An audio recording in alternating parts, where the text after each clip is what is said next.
It's kind of a funny story. Well, not a ha-ha funny story, more like an amusing story. I had a near-death experience when I was 35. In fact, it was 1 month after my 35th birthday. And I was pretty unhappy at that time in my life. I thought I should be further along in my career.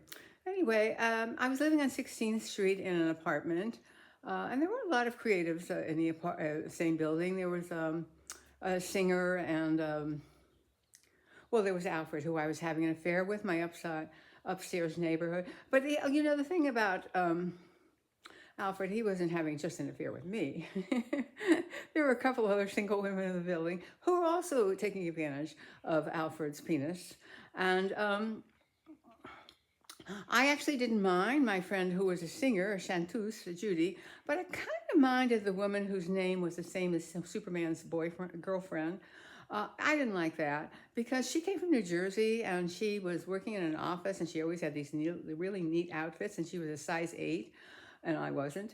And I thought she was really there just to take advantage of all of us before she went back to New Jersey and married a dentist. So it was a little snobbery in me in those days.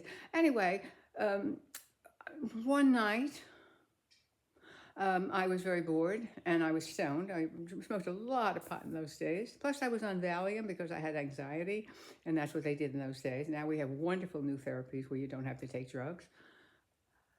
And so I either called Alfred or he called me. I don't remember. But he was going to go out for Chinese food. And he said, did I want to go to Chinese food with him? And of course, I really didn't. But I said, sure.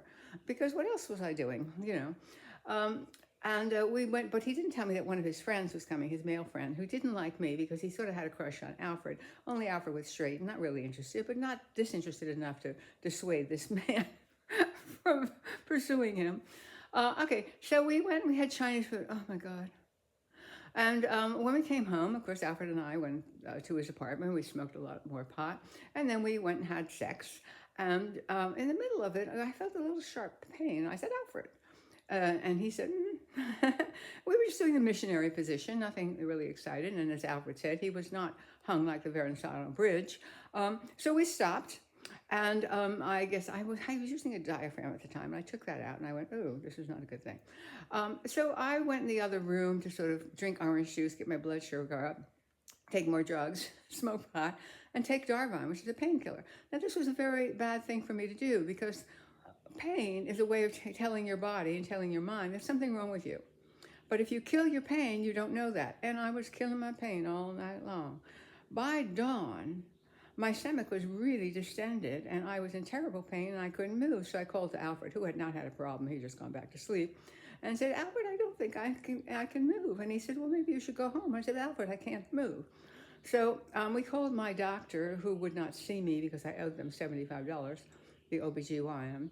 And then we called my friend Ellen because Ellen worked in an abortion clinic. And her job was to press the button on the vacuum that was the abortion. And Ellen also was my dealer. She was the person I bought marijuana from. And also she did wonderful tarot and I Ching readings. She was quite a character. She became a therapist, by the way. Pretty well-to-do and moved upstate New York eventually.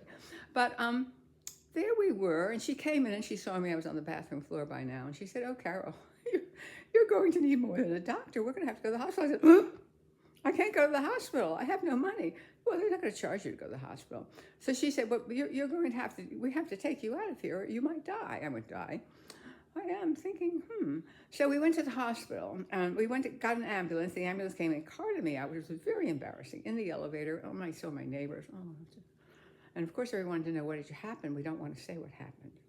I was screwing Alfred and something happened. We don't know what. So we go to the hospital. I decided I did not want to go to the Christian hospital because they'd let me die for having sex. So we went over to, I did want to go to St. Vincent's. That was the hospital I had. We went over to the Jewish hospital on the east side of town, which wasn't that far from me. It was we lived on 16th Street and it was on East 16th Street.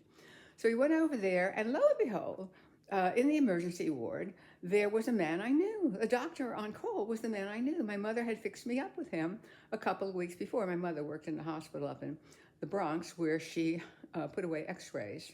That was her job. And she wanted to fix me up with this nice Indian man. He was really lovely, Kumar.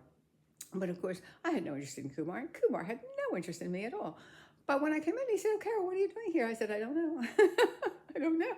But I seem to have something in my stomach. And he said, "Oh, they always thought I had an ectopic pregnancy." I said, "No, I don't have an ectopic pregnancy. I just have my period."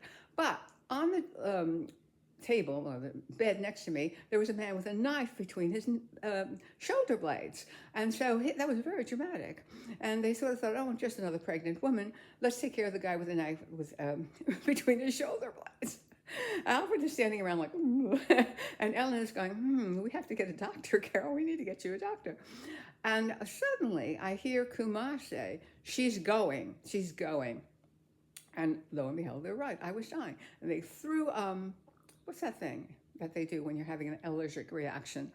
That needle into my heart, like they did in Pulp Fiction. And I popped right up. Popped right up. But I really wasn't alive. They had me going again, but I really wasn't alive. Then came a lovely doctor, a Hispanic doctor. I had no money. And he just patted my belly and he said, "Oh, she's bleeding internally." Aha. And that was why my belly was that big, not because I had an ectopic pregnancy. So they shaved me and they took me upstairs and he put, he started to put me under. And just as he did that, I said, "I'm very afraid, doctor." And he said, "So am I." And I went, When I woke up, I was wrapped in white sheets in a white room. And I thought, I know this sounds so foolish, really. I thought, am I dead? And a woman came near me and I said, "Am I dead?" And she said, "You're in the hospital." I went, "Oh, good news." She put lemon drops on me. And I had been in therapy by that time, I don't know how many years, 13 or 14, weekly visits with a Freudian therapist. You know, Freudian therapists, they just listen to you talk. They don't tell you anything. So like when I'd say, "Oh, doctor, I'm so afraid, I'm so upset, I can't stand the subway, it makes me so nervous, it's so loud, it's crazy," he would say, "Why do you think you feel that way?" Instead of saying, "Yes, Carol, everybody feels that way about the subway. Get a job." Okay. So I'm not saying he indulged me, and I'm very pleased for him. I loved him very much. He was like a father substitute. He was very kind to me, and in some ways he did help me. He kept me from killing myself, for instance. But there I was, almost dead in the hospital. But then I was alive. And so when they wheeled me down to the room, I thought to myself, as I lay in the bed staring out a window at a sort of gray sky outside New York, in New York sky, I thought, I can do better. I can do my life better. And 6 months later, I moved to California and I began my writing career. So I thought I would share that story with you, that there's always hope. No matter how neurotic you are, you can decide. You can do it better.